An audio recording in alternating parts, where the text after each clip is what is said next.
Assistant ఎవరో 50,000 నొక్కేశారు. అది ఏంటండి? ఆ స్టోరీ ఏంటి అసలు? ఇప్పుడు ఇండస్ట్రీలో అంటే ఇప్పుడు అసిస్టెంట్ ఉంటాడు, డ్రైవర్ ఉంటాడండి. సో అంటే మనం నమ్మాల్సి వస్తుంది, ఇంకేం చేయలేము. అంటే మనం ఎంత బిజీ షెడ్యూల్ అంటే ఇంటి నుంచి బయలుదేరినప్పుడు నా కాస్ట్యూమ్స్, నా బ్యాగ్, నా కార్ కీస్, నా రూమ్, నా వార్డ్రోబ్ ఏదైతే ఉంటుందో ఆ కీస్ అన్నీ మన అది ఒక చిన్న నమ్మకంతో వెళ్తాం మనం. ఎగ్జాక్ట్లీ. ఏడికి పోతాడు, పోయినా మన దగ్గర ఉంటాడు అని. మన సెక్యూరిటీ విషయంలో మన దగ్గర పనిచేసిన వాళ్ళు ఆధార్ కార్డు అవి ఇవి మనం తీసుకుంటాం, జాగ్రత్త పెట్టుకుంటాం.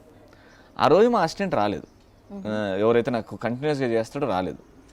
సో లక్ష్మణ్ అని ఒక అబ్బాయి నాకు ఇంతకు ముందు ఎప్పుడైతే మా అసిస్టెంట్ రాలేదో అప్పుడు వచ్చి పని చేశాడు నాకు. సో ఆడు రానప్పుడు నేను వీడిని రమ్మన్నా, అరే రారా వాడు లేడు, ఈటీవీకి షో చేస్తుండే. అయితే వెళ్ళేటప్పుడు ఏం చేస్తా, కారు పెట్రోల్ బంక్లో ఆపి డ్రైవర్కి ఇస్తాను అనమాట, కార్డు స్వైప్ చేయరా అని.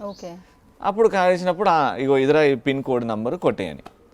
సో ఇప్పుడు డ్రైవర్ వెళ్ళిపోయింది, వెనకాల ఈ అసిస్టెంట్ కూర్చున్నాడు లక్ష్మణ్ అనే వ్యక్తి. చూసి ఆ పిన్ నెంబర్ నోట్ చేసుకున్నాడు.